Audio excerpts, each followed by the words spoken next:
अस्सलाम वालेकुम एवरीवन, मैं हूं मोहम्मद तलहा और आप लोग देख रहे हैं तलहा स्पेस एकेडमी। आज हम लोग फर्स्ट ईयर केमिस्ट्री का एक लेक्चर कवर कर रहे हैं। फर्स्ट ईयर केमिस्ट्री के आज के हमारे लेक्चर के अंदर हमारा chapter number 4 chemical bonding continue है। और आज का जो टॉपिक है बहुत ही अहम टॉपिक है आगे आने वाले टॉपिक्स को समझने के लिए, और वो टॉपिक है बॉन्ड एनर्जी के बारे में। आज के लेक्चर के अंदर मेन बात ये होने वाली है कि हम बॉन्ड एनर्जी की डेफिनेशन को डिस्कस करेंगे, डिफरेंट टाइप्स ऑफ रिएक्शन में बॉन्ड एनर्जी को नोट करेंगे और फिर उसका रिलेशन देखेंगे कि बॉन्ड एनर्जी का स्ट्रेंथ ऑफ बॉन्ड्स के साथ कैसा रिलेशन है। तो चलिए शुरू करते हैं।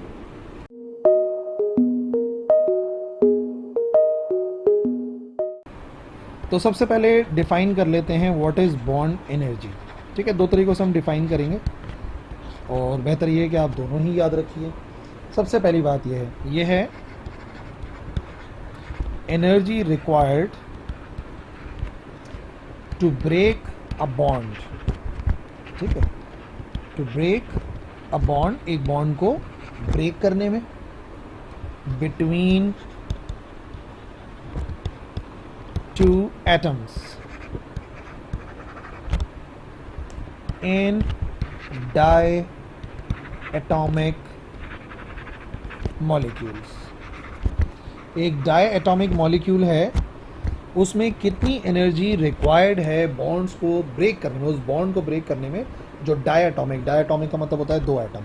ठीक है, दो एटमों के दरमियान में है, तो एक ऐसा अगर बॉन्ड बना हुआ है तो उसको ब्रेक करने के लिए कितनी एनर्जी की ज़रूरत है, ठीक है, उसको कहा जाता है बॉन्ड एनर्जी। ठीक है, दूसरे तरीके से इसी बात को अगर दूसरे तरीके से समझें, क्योंकि ज़रूरी नहीं है कि हम बॉन्ड को ब्रेक करने में इस्तेमाल कर रहे हो, बल्कि हम ये भी कह सकते हैं एनर्जी रिलीज्ड, कि एनर्जी रिलीज हो रही है in forming a bond from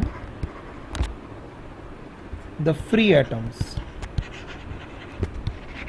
ठीक है, फ्री एटम्स हैं, ठीक है, उनको जो है मैं बॉन्ड फॉर्म करना चाह रहा हूँ, तो बॉन्ड फॉर्म करने में जो एनर्जी रिलीज होगी, ठीक है ना, उसको भी बॉन्ड एनर्जी कहा जाता है। दो तरीक़ों से हम डिफाइन कर सकते हैं कि बॉन्ड एनर्जी क्या है। एनर्जी जो कि चाहिए बॉन्ड को ब्रेक करने में, इसका मतलब है कि बॉन्ड को ब्रेक करने में एनर्जी की ज़रूरत है, बॉन्ड को ब्रेक करने में एनर्जी की ज़रूरत है। ज़रूरत का मतलब क्या हो गया कि एनर्जी रिक्वायर्ड है। रिक्वायर्ड का मतलब ये एक एंडोधर्मिक रिएक्शन है जिसके अंदर एनर्जी एब्जॉर्ब होती है।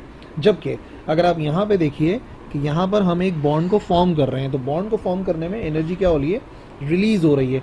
रिलीज़ होने का मतलब यहाँ से हमें जो भी है ये रिएक्शन कौन सा वाला रिएक्शन हो जाएगा, ये हो जाएगा एक्सोधर्मिक। तो एक एक्सोधर्मिक रिएक्शन है बॉन्ड का बनना, और ये जो है कौन सा रिएक्शन है, ये है एक एंडोधर्मिक रिएक्शन। ठीक है, जिसमें एनर्जी एब्जॉर्ब होती है, इसमें एनर्जी रिलीज़ होती है। तो बॉन्ड एनर्जी को दोनों तरीक़ों से हम डिफ़ाइन कर सकते हैं। ठीक है ना, और फिर दोनों को अलग अलग समझा देंगे। लेकिन हाँ, एक बात समझने वाली है कि बॉन्ड एनर्जी को मेजर किस में करते हैं, क्या है बॉन्ड एनर्जी का यूनिट। तो याद रखो, बॉन्ड एनर्जी को मेजर किया जाता है पर मोल में। ठीक है ना, किलो जूल्स पर मोल, कि भाई पर मोल कितने किलो जूल की एनर्जी रिलीज़ हो रही है या एब्जॉर्ब हो रही है। और मैं आपको एक बात याद दिलाऊं, पर मोल का क्या मतलब है। एक मोल का मतलब है वो एनर्जी चेंज, यानी कि इस तरह से भी कह सकते हैं वो एनर्जी का चेंज जो कि आ रहा है पर 6.02 10⁻⁻23 बॉन्ड्स को ब्रेक करने में, क्योंकि किलो जूल जो है वो पर मोल है। पर मोल का मतलब एक मोल के लिए जो रिक्वायर्ड है, और एक मोल के अंदर जो है वो कितने बॉन्ड्स हैं जो कि ब्रेक होंगे, वो होंगे 6.02 10⁻23, जो कि एवोगाड्रोस कांस्टेंट है। ठीक है ना, तो बॉन्ड एनर्जी की दोनों डेफिनेशंस हो गई और यूनिट हो गए। कुछ एग्जांपल्स हैं, उनको डिस्कस करते हैं। पहले वाली डेफिनेशन की जो एग्जांपल है ना, उसको डिस्कस कर लेते हैं। पहले वाले के अंदर जो है ना, हम डिस्कस कर लेते हैं कि एनर्जी जो रिक्वायर होती है बॉन्ड को ब्रेक करने में। ठीक है ना, तो ये मैं एग्जांपल दे रहा हूँ बॉन्ड ब्रेकिंग की। पहली ऐसे कर लेते हैं, इसको एग्जांपल्स डिस्कस कर रहे हैं, और जो एग्जांपल्स हम डिस्कस कर रहे हैं वो एग्जांपल हम डिस्कस करेंगे बॉन्ड्स के ब्रेक होने के लिए। ठीक है, पहली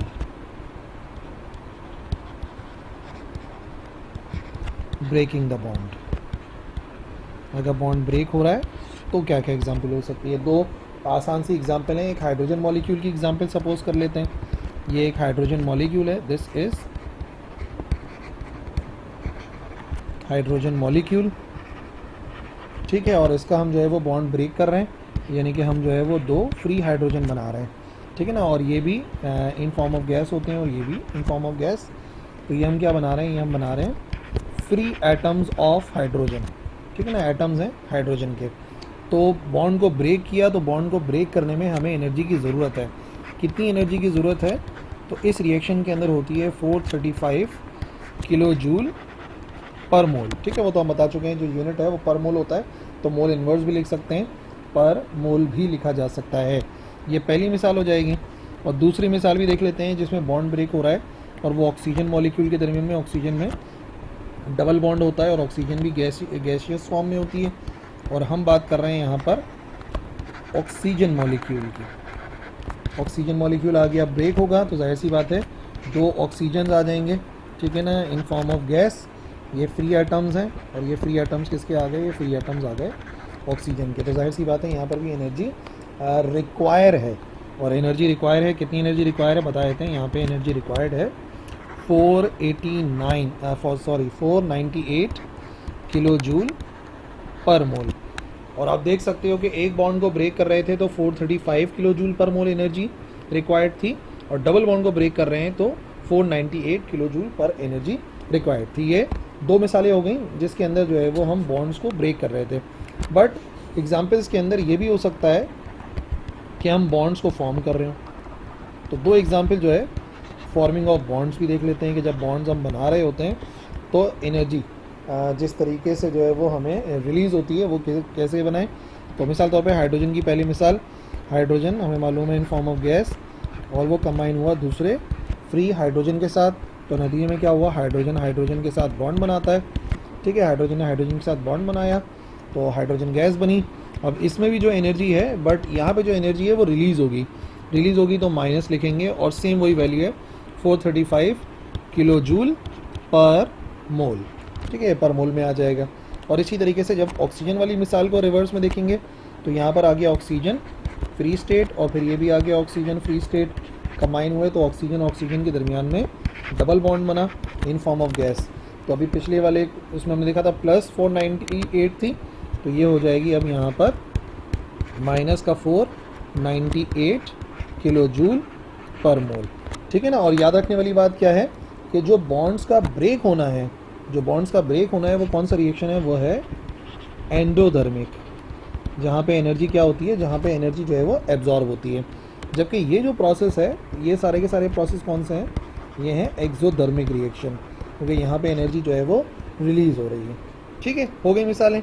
अब मैं कह रहा था कि इसका रिलेशन देखते हैं चीज़ों के साथ कैसा रिलेशन है। तो ये बॉन्ड एनर्जी ज़्यादा या कम कब होती है? तो याद रखो किस फैक्टर पे डिपेंड कर रही है, यहीं से बताया था। एक इम्पॉर्टेंट बात है वो ये है कि बॉन्ड एनर्जी जो है वो एक और चीज़ का, एमसीक्यूज़ में भी आ सकती है बात, bond energy is the measure of, किस चीज़ का मेजर है? The strength of bonds. जो बॉन्ड्स है ना उनकी स्ट्रेंथ को शो करती है। बहुत ही अहम बात है, जितना ज़्यादा स्ट्रॉन्ग बॉन्ड होगा, जितना ज़्यादा स्ट्रेंथ होगी बॉन्ड की, स्ट्रॉन्ग होगा, मजबूत होगा, उतनी एनर्जी ज़्यादा चाहिए होगी, चाहे बनाने में चाहे तोड़ने में। जाहिर सी बात है, एक मजबूत इमारत है, उसको तोड़ने के लिए ज़्यादा एनर्जी रिक्वायर्ड होगी। तो सीधी सी बात है, ज़्यादा एनर्जी का मतलब कि स्ट्रेंथ ऑफ बॉन्ड ज़्यादा तो बॉन्ड एनर्जी ज़्यादा, और अगर स्ट्रेंथ ऑफ बॉन्ड कम तो एनर्जी कम। और इसी लिहाज से हम ये कह सकते हैं देयरफॉर ये जो बॉन्ड एनर्जी है फॉर पोलर बॉन्ड्स, ठीक है ना, पोलर बॉन्ड्स के लिए, ये पोलर जो बॉन्ड्स होते हैं उनके अंदर पोल्स होते हैं, ठीक है ना, बॉन्ड स्ट्रॉन्ग होता है, ठीक है ना। तो उसमें जो है वो बॉन्ड एनर्जी ज़्यादा होती है as compare to pure covalent bond. एक तो प्योर होते हैं और दूसरे जो है पोलर होते हैं। तो जो पोलर बॉन्ड होते हैं उनके लिए जो एनर्जी है वो ज़्यादा होती है, और प्योर कोवेलेंट बॉन्ड के लिए एनर्जी क्या होती है? कम होती है। जो मैंने यहाँ पे पॉइंट बनाया है, ये बनाया ही मैंने बॉन्ड एनर्जी के बारे में। तो बॉन्ड एनर्जी पोलर की ज़्यादा होगी क्योंकि बॉन्ड की जो स्ट्रेंथ है वो ज़्यादा होती है, स्ट्रॉन्ग बॉन्ड होते हैं पोलर्स, और नॉन पोलर उसके लिहाज से कम होते हैं। जो प्योर कोवेलेंट बॉन्ड है ना, याद रखो ये नॉन पोलर होता है, तो नॉन पोलर में बॉन्ड एनर्जी जो है वो कम होती है। ठीक है, दो मिसालें देखते हैं, एक पोलर की देख लेते हैं और एक नॉन पोलर की देख लेते हैं। सबसे पहले एक नॉन पोलर की मिसाल में क्लोरीन की एग्जाम्पल देख लेते हैं। तो क्लोरीन है और ये आ गया Cl2, ठीक है, इन फॉर्म ऑफ गैस।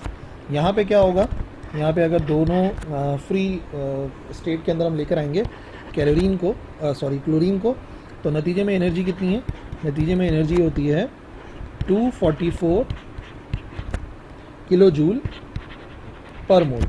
ठीक है, और ये जो मैंने आपको मिसाल दी है, ये मैंने आपको मिसाल दी है नॉन पोलर की। ठीक है ना, ये नॉन पोलर है, नॉन पोलर है तो आपने देख लिया कि 244 किलो जूल पर मोल एनर्जी है। जबकि एक जो पोलर मॉलिक्यूल है उधर देख लेते हैं, पोलर के अंदर क्या फ़र्क पड़ेगा।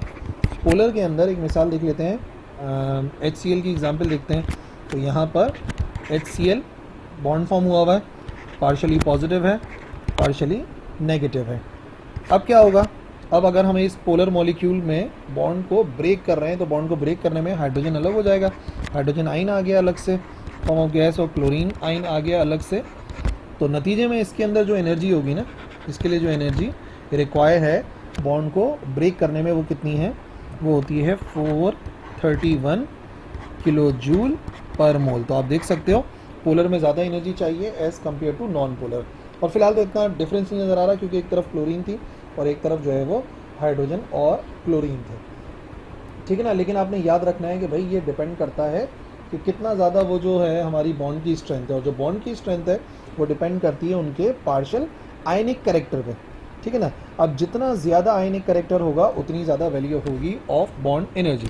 ठीक है, सेकंड फैक्टर क्या आपने याद रखना है, अभी तो मैंने आपको स्ट्रेंथ के लिहाज से बताया ना, इसी तरीके से आप याद रखें, लार्जर द आयनिक कैरेक्टर, जितना ज़्यादा आयनिक कैरेक्टर होगा उतनी ही ज़्यादा वैल्यू होगी, greater the value of bond energy, bond energy की वैल्यू उतनी ही ज़्यादा होगी जितना कि आयनिक कैरेक्टर होगा। ठीक है ना, तो उसको भी डिस्कस कर लेंगे इजीली कुछ एक एग्जांपल के थ्रू। यहाँ पे एग्जांपल इसकी बताते हैं कि यहाँ पे कैसे मुमकिन है ये। तो 4 मिसालें देख लेंगे यहाँ पर और उससे जो है बात क्लियर हो जाएगी। ठीक है, 4 एग्जांपल्स हैं, 1 2 3 4। इन 4 मिसालों से जो है ना इंशाल्लाह बात समझ जाओगे तो मैं क्या कहना चाह रहा हूँ। तो हम यहाँ पे बात कर रहे हैं पोलर मॉलिक्यूल्स की ना, कुछ पोलर मॉलिक्यूल्स की बात करेंगे हम। और जब पोलर मॉलिक्यूल्स आ जाएंगे तो फिर हम देखेंगे कि उनकी बॉन्ड एनर्जी कैसे है।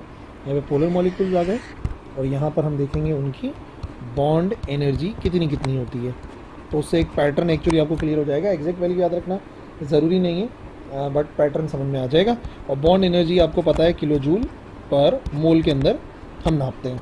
तो जैसे मिसाल के तौर पे 2-3 जो है वो डिस्कस कर लेते हैं। ठीक है, HF का एक बॉन्ड बन रहा है और यहाँ पे भी पार्शियल पॉजिटिव पार्शियल नेगेटिव है, यहाँ पार्शियल पॉजिटिव है पार्शियल नेगेटिव है। इसी तरीके से अगर HCl का तो खैर मैं अभी बता चुका हूँ, पार्शियली पॉजिटिव आ गए यहाँ पर और ये आ गया पार्शियली नेगेटिव। इसके अलावा हाइड्रोजन और ब्रोमीन को देख लेते हैं, पार्शियली पॉजिटिव पार्शियली नेगेटिव, और हाइड्रोजन का बॉन्ड देख लेते हैं आयोडीन के साथ, पार्शियली पॉजिटिव पार्शियली नेगेटिव। ठीक है, क्या क्या अमाउंट ऑफ एनर्जी है, तो देखो अमाउंट ऑफ एनर्जी यहाँ पर है 565 और हाइड्रोजन और क्लोरीन का जो है वो 431 है, फिर यह है 364 और इधर 299। तो अब आप देख सकते हो कि यहाँ पर जो आपको रिलेशन नज़र आया वो आयनिक कैरेक्टर से नज़र आया। जितना कि आयनिक कैरेक्टर होगा उतनी वैल्यू जो है वो ज़्यादा होगी। जैसे 431 आ रही है हाइड्रो क्लोरीन की दोनों की, और पे हाइड्रोजन का फ्लोरीन के साथ अलग आ रहा है, ब्रोमीन के साथ अलग आ रहा है और आयोडीन के साथ अलग आ रहा है। तो जितना ज़्यादा आयनिक कैरेक्टर होगा उतनी ज़्यादा बॉन्ड एनर्जी होगी। सबसे ज़्यादा बॉन्ड एनर्जी हाइड्रोजन और फ्लोरीन के दरमियान में, तो आप देख लो 565, सबसे कम हाइड्रोजन और आयोडीन की है तो वो 299। ठीक है, 2 पॉइंट्स हो गए अभी हमारे पास। एक ये आ गया कि बॉन्ड एनर्जी मेजर है स्ट्रेंथ ऑफ बॉन्ड, फिर यहाँ पर आ गया कि larger the ionic character greater the value of bond energy. और अब एक और फैक्टर है उसको भी डिस्कस कर लेते हैं। ये जो फैक्टर है वो ये है कि बॉन्ड डिस्टेंस कितना है। ठीक है ना, बॉन्ड डिस्टेंस पे किस तरह से डिपेंड करे। तो याद रखो, शॉर्टर द बॉन्ड डिस्टेंस, जितना बॉन्ड का डिस्टेंस जो है वो कम होगा उतना स्ट्रॉन्गर होगा उनके दरमियान का बॉन्ड। ठीक है, जितना शॉर्टर बॉन्ड होगा उतना स्ट्रॉन्गर बॉन्ड होगा, और जितना स्ट्रॉन्गर बॉन्ड होगा उतनी ही ज़्यादा and greater the value of bond energy, उतनी ही बॉन्ड एनर्जी की जो वैल्यू है वो हो जाएगी ज़्यादा। तो पूरा रिलेशन समझ जाओ, बॉन्ड शॉर्टर है तो इसका मतलब स्ट्रॉन्गर है तो बॉन्ड एनर्जी ज़्यादा होगी। और इसका मतलब यह है कि आप इस तरीके से याद रखिएगा कि जो ट्रिपल बॉन्ड्स हैं, जब भी ट्रिपल बॉन्ड बनते हैं, ठीक है ना, कोई भी दो मॉलिक्यूल्स हैं उनके दरमियान ट्रिपल बॉन्ड बना, तो याद रखिए वो होता है छोटा। ठीक है ना, ये शॉर्टर होता है। किसके लिहाज से? ये शॉर्टर होता है डबल बॉन्ड के लिहाज से। ठीक है, शॉर्टर बता रहा हूँ, ये वो डबल बॉन्ड के लिहाज से शॉर्टर होता है। ठीक है, और उससे भी ज़्यादा क्या होगा? उससे भी ज़्यादा होगा, डबल बॉन्ड जो है वो छोटा होता है सिंगल बॉन्ड से। सिंगल बॉन्ड जो है ना वो लंबे होते हैं। जो भी सिंगल बॉन्ड होंगे वो लंबे होंगे, जो डबल बॉन्ड होंगे वो छोटे होंगे, और ट्रिपल बॉन्ड जो है वो उससे भी ज़्यादा छोटे होंगे। तो जितने छोटे होंगे उतना आप देख सकते हो कि ज़्यादा से ज़्यादा जो है वो एनर्जी रिक्वायर होगी, जो बॉन्ड एनर्जी होगी वो ज़्यादा होगी। तो सबसे ज़्यादा बॉन्ड एनर्जी जो है वो ट्रिपल बॉन्ड के लिए है, फिर इंटरमीडिएट है, और सिंगल बॉन्ड के लिए जो बॉन्ड एनर्जी है वो कम है। ठीक है ना, क्योंकि बॉन्ड डिस्टेंस का फ़र्क पड़ रहा है। और कुछ बॉन्ड डिस्टेंस की एग्जाम्पल भी अगर देखेंगे तो बात क्लियर हो जाएगी। एग्जाम्पल्स के तौर पे बता रहे हैं, इस पॉइंट की एग्जाम्पल्स डिस्कस हो जाएंगी। तो कुछ एग्जाम्पल्स के अंदर आ जाएगा हमारे पास कार्बन कार्बन का सिंगल बॉन्ड, इसी तरीके से कार्बन कार्बन के दरमियान का डबल बॉन्ड, और एक तीसरी मिसाल देख लेते हैं जिसमें कार्बन कार्बन के दरमियान में ट्रिपल बॉन्ड बनता है। इन 3 मिसालों से ना आप समझ जाओगे बात। सबसे पहले मैं आपको बताऊंगा कि इनका बॉन्ड डिस्टेंस कितना होता है। यहाँ पर आ जाएगा बॉन्ड का डिस्टेंस कितना होता है, तो थोड़ा सा आइडिया हो जाएगा। और फिर यहाँ पर मैं आपको एक्सप्लेन कर दूंगा कि बॉन्ड एनर्जी कितनी है। और बॉन्ड एनर्जी जो हम मेजर करते हैं तो हम किस में करते हैं, वो हम करते हैं किलो जूल पर मोल में। ठीक है, तो बॉन्ड डिस्टेंस सिंगल बॉन्ड सबसे ज़्यादा लंबा होता है 1.54 एंगस्ट्रॉम। और एंगस्ट्रॉम का मतलब पता है ना, एंगस्ट्रॉम का मतलब होता है, कहाँ बताऊँ, एंगस्ट्रॉम का मतलब होता है 10⁻⁻10 मीटर्स। ठीक है ना, अगर इतना बॉन्ड है 1.54, ये सिंगल बॉन्ड का है, तो जैसी डबल बॉन्ड बनता है तो बॉन्ड और छोटा हो जाता है, 1.34 हो जाता है एंगस्ट्रॉम, और ट्रिपल बॉन्ड और छोटा हो जाता है 1.20 एंगस्ट्रॉम। बॉन्ड छोटा हो रहा है, एनर्जी ज़्यादा होगी, बॉन्ड एनर्जी ज़्यादा होगी। और जैसे मिसाल के तौर पे यहाँ की बॉन्ड एनर्जी होती है 347, यहाँ की होती है 598 जो इससे पहले बताइए, और ये हो जाती है 820। तो आप देख सकते हो बॉन्ड सिंगल होगा, इजीली ब्रेक कर सकते हैं क्योंकि लंबा बॉन्ड होता है और बॉन्ड एनर्जी कम रिक्वायर्ड होती है। ठीक है ना, और ये जो बॉन्ड एनर्जी है बेसिकली इसका फ़ायदा क्या है, हम इसको क्यों पढ़ें बॉन्ड एनर्जी को, इसका कोई फ़ायदा है कि नहीं है। बॉन्ड एनर्जी हमें शो करके बताती है कुछ इसका फ़ायदा। बॉन्ड एनर्जी इज़ यूज़फुल, ये काम की है क्या समझने में, टू अंडरस्टैंड केमिकल रिएक्टिविटी। ये केमिकल रिएक्टिविटी को समझाने में बहुत अहमियत रखती है। कैसे अहमियत रखती है ये बात हम समझाते हैं। देखो बॉन्ड एनर्जी अगर मैं बात करूं H2 and O2 की, ठीक है ना, तो इनकी जो बॉन्ड एनर्जी है वो ज़्यादा है for the most of diatomic molecules. ठीक है ना, ज़्यादा है इनकी एनर्जी। तो फिर क्या हो सकता है कि इनके मॉलिक्यूल्स जब एक दूसरे के साथ कोलाइड करते हैं रूम टेम्परेचर में, तो वो अपने आप क्या कर जाते हैं, रीबाउंड कर जाते हैं और कोई केमिकल रिएक्शन अकर नहीं होता। ठीक है ना, बॉन्ड एनर्जी की सारी बात यह है कि इससे हमें केमिकल रिएक्टिविटी के बारे में पता लगता है कि ये रिएक्टिव है कि नहीं है। तो जो बॉन्ड एनर्जी होती है H2 की और O2 की वो ज़्यादा होती है। ठीक है ना, इज़ वेरी मच हायर। कहने का मकसद ये है कि उनको बॉन्ड बनाने के लिए ज़्यादा एनर्जी रिक्वायर्ड होती है। ठीक है ना, और ज़्यादा मतलब ज़रूरी है, उनको एनर्जी की ज़रूरत है। तो इनके जो मॉलिक्यूल्स हैं आपस में कोलाइड भी करते हैं रूम टेम्परेचर पे, तो रिबाउंड हो जाते हैं और कोई केमिकल रिएक्शन नहीं होगा। लेकिन हाँ, टेम्परेचर अगर ज़्यादा होगा तो वो रिएक्शन कर सकते हैं। तो इसका मतलब ये हो गया कि जिनकी बॉन्ड एनर्जी ज़्यादा होती है, ठीक है ना, उनकी केमिकल रिएक्टिविटी अपने आप क्या हो जाती है, कम हो जाती है।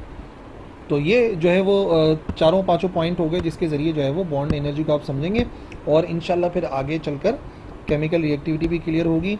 अगर कोई सवाल है तो बिल्कुल आप लिख सकते हो कमेंट सेक्शन के अंदर, मैं इंशाल्लाह ज़रूर रिप्लाई करूँगा। That's all for today. अल्लाह हाफ़िज़।